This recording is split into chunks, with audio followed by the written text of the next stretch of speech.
brokers, a lot of people that are decision makers and whatever. I heard a lot about what was going on with Shedeur Sanders coming into the draft. The Browns finally cracked the door open for Shedeur Sanders, and he didn't just walk through it, he blew it off the hinges.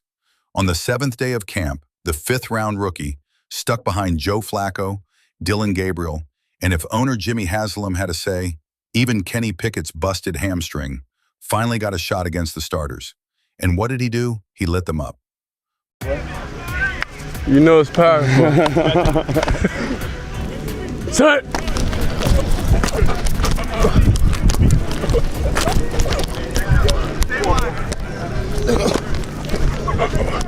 While Shedeur was dicing up guys like Myles Garrett, Denzel Ward, and Greg Newsome, Dillon Gabriel was out here overthrowing wideouts, tossing near picks, and wasting first-team reps like it was nothing.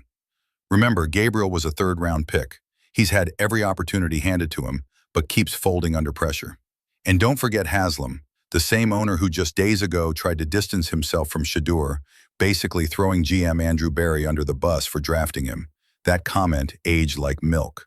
Because here's what's real. Shedeur Sanders is the Browns' future. No debate.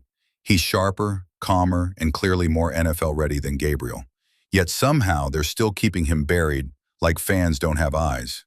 At this point, Stevie Wonder could see who the top QB in Cleveland is. The only mystery now is how long they'll keep pretending otherwise. They gave Shedeur Sanders a crumb, and he turned it into a feast. That's exactly what happened on day 7 when the Browns finally let him take real snaps against the starters. After a week of slinging it to fringe practice squad players and fighting for second-team looks, the coaching staff tossed him what they called a dog bone. Bad move. Shedeur didn't just chew on that bone. He cooked it, plated it, and served it with a side of, "I told you so." His first look at the Browns' elite defense included some serious firepower. Myles Garrett off the edge, Denzel Ward shadowing routes, Greg Newsome roaming the back. That's supposed to rattle a rookie, not Shedeur. On his first series, he went 2 for 3, the only miss barely falling incomplete on a tough cross. Hey, 3-1. Gonna do a ritual. Ritual.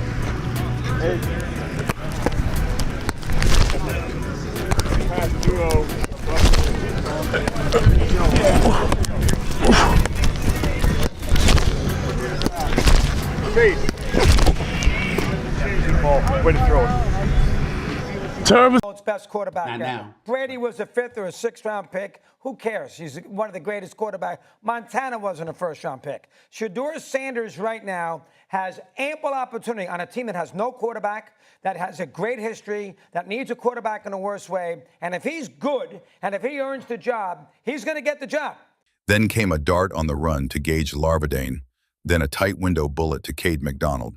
This wasn't a hot streak. It was textbook. Calm pocket presence, clean mechanics, real leadership.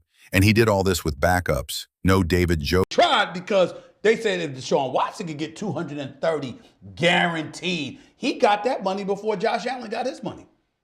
Before Patrick Mahomes got his money. I mean, No first-string protection, just raw talent and poise. Meanwhile, the rest of the team, unprepared. The coaches, shocked. The fans, speechless. But Shedeur, he knew this moment was coming, and he delivered a message to everyone in that building. While Shedeur was making magic with second stringers, Gabriel was busy doing what he's done all camp. Underwhelming. Gifted golden reps with the starters, lined up against the Browns' second-string defense. And what did he produce? A whole lot of nothing. Let's not sugarcoat it. Gabriel was drafted in the 3rd round. He's had the keys since day 1. First-team line, first-team weapons. And still, he stumbles. 3 plays, 3 incompletions, 1 throwaway, 1 almost picked, 1 totally off the mark. If Shedeur put up a sequence like that, they'd be talking about moving him to special teams.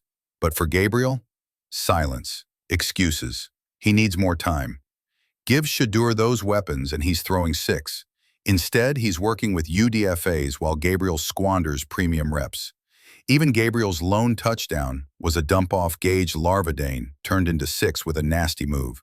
That wasn't a special throw. That was yak, receiver talent bailing him out. Yet somehow Gabriel's still considered a contender for QB1. Against who? His reflection? This isn't a battle, it's a cover-up. The Browns just don't want to admit they might have messed up the pecking order, but they're not fooling anybody, except maybe themselves. Today, that's Andrew Berry's call. Andrew made the call to pick Shedeur. Just like who's going to start or what play we're going to call is Kevin's call, but that's Andrew's call. He made the call. Is he saying that's not happening because he didn't think Shedeur would be available? Let's stop pretending there's some fair, open QB competition happening. It's not. This whole setup is rigged. Gabriel's getting face cards while Shedeur's holding jokers, and fans see right through it. Day 7 proved what we've known all along. Shedeur's earned his shot, and Gabriel is still being spoon-fed chances he can't cash in. Meanwhile, Shedeur continues grinding in silence, buried behind layers of favoritism. Kevin Stefanski and company keep repeating their PR line, "We're rotating, giving everyone a look." Oh, really? Then why is it always Gabriel getting the first crack? Joe Flacco is 39 and running on fumes. Kenny Pickett's hamstring has more tension than a Browns 4th and 1 call. Gabriel's flopping like a fish out of water. And Shedeur? He's producing. They called his reps a dog bone. That's what they labeled his shot with the starters, a charity handout. But that bone had him firing dimes into tight windows against Pro Bowlers and connecting, yet they still treat it like a fluke, like he's lucky just to be in camp. But the truth? The staff doesn't want to admit they didn't want him in the first place. Giving him a legit shot would mean owning up to the fact that the 5th rounder is flat out outperforming the 3rd rounder. And nobody in Cleveland wants to take that L. Stats don't lie. They don't care about status or politics or whatever Jimmy Haslam whispers behind closed doors. And the training camp numbers tell a story the Browns can't hide anymore. Shedeur Sanders is outshining Dillon Gabriel across the board. Here's the breakdown. Day 7, Shedeur went 6 of 10, including a clean 2 of 3 against the top defense. And for the doubters out there, these weren't screens or checkdowns. They were high-difficulty throws, right on target with pace and anticipation. One was broken up only because the safety timed it perfectly. That's football. The others? Perfectly placed darts to receivers who shouldn't even be getting separation against starters like Greg Newsome. Gabriel, he went 6 of 11, 1 short yardage touchdown, multiple air balls. That TD, a basic swing pass that Larvadane turned into a highlight. Gabriel's arm wasn't even a factor. He missed wide, he missed high, he nearly tossed another pick. And that was against the backups.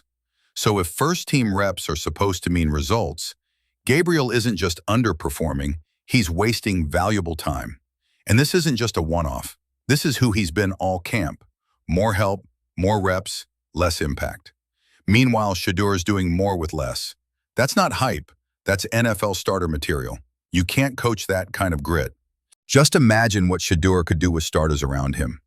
But the Browns won't let their minds go there, because doing that means admitting the underdog might actually be the real deal. You can't fake leadership. You can't manufacture swagger. And in every NFL building, players know who the real alpha is long before coaches do. That's what's quietly happening in Cleveland.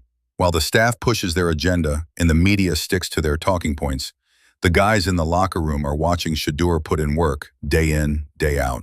He's not just another rookie. He's winning over vets. He's cool under pressure. He stays humble, but lethal. And most importantly, he produces. That's not just leadership. That's franchise QB energy. And the longer the Browns ignore it, the more they risk a mutiny in that locker room. Just last week, Haslam went on record trying to dodge accountability. That was Andrew Berry's decision, he said about Shedeur. Translation, don't blame me. But after day 7, that deflection didn't just look weak, it looked flat out dumb. Shedeur went toe-to-toe with the best the Browns had and came out on top. Meanwhile, Gabriel still hasn't done that once. The whole thing's laughable. So now the guy the owner tried to distance himself from just became the biggest storyline in camp. And it's not just bad optics. It's a slap in the face to fans who know what they're watching. Haslam wasn't trying to protect anyone. He was trying to protect himself. But the clips are out, the stats are up, and the internet is roasting that quote. Browns fans aren't dumb. Social media is lighting up with Shedeur highlights. Everyone from hardcore fans to casuals is asking the same thing. Why is the best QB in camp still riding pine? Haslam tried to minimize Shedeur and accidentally lit the fire that's burning down this whole narrative. For weeks, National media danced around the truth. ESPN talks Flacco. NFL Network hypes Gabriel. No one wanted to mention Shedeur. Why? Because he doesn't fit the mold. He's not their hand-picked golden boy. He wasn't supposed to be here. And now he's winning anyway. But after day 7, the floodgates are opening. Shedeur didn't just look good. He looked like the most complete QB on the field. This wasn't cleanup duty or garbage time. These were live reps, real tempo, real defenders. And while the media clings to past their prime vets and shaky prospects, Shedeur is putting together a real resume in silence. If Gabriel had shredded the first-team defense like Shedeur just did, there would have been a ticker on ESPN all day. You'd hear QB of the future talk non-stop. But because it's Shedeur, we get crickets. Maybe it's the round he was drafted. Maybe it's the name on his back. Or maybe, just maybe, it's something more uncomfortable than that.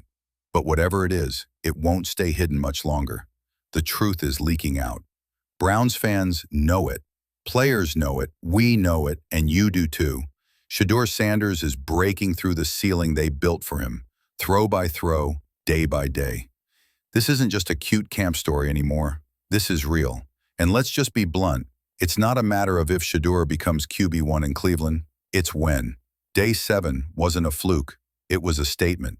He didn't just survive against the Browns starters. He thrived. He stood tall, delivered strikes, and won over his teammates. That's not potential. That's performance.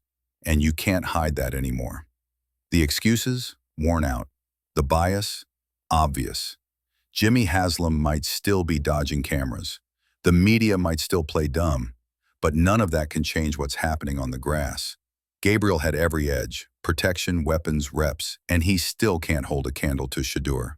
Flacco's experience won't save the day. Pickett's health is a gamble. Shedeur, he's ascending, leading, executing, winning.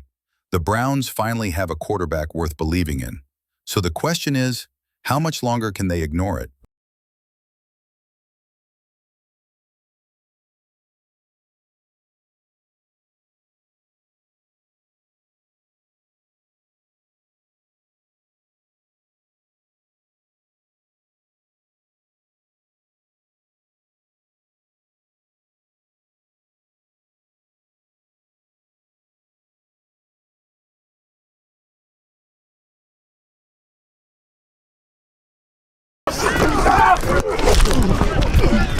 What's it?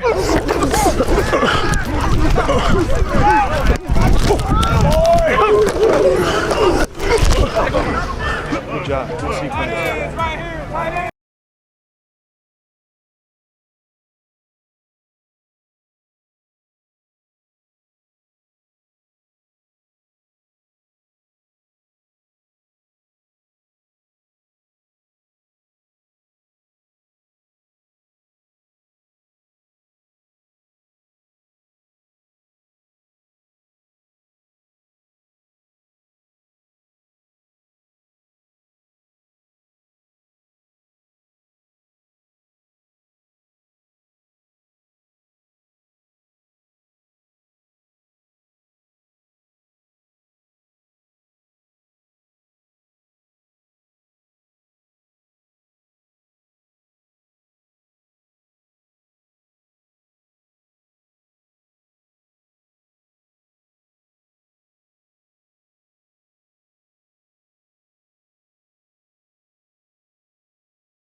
and the right people were in there and they wound up drafting me, I'm sitting here going, man, am I really at the right place here?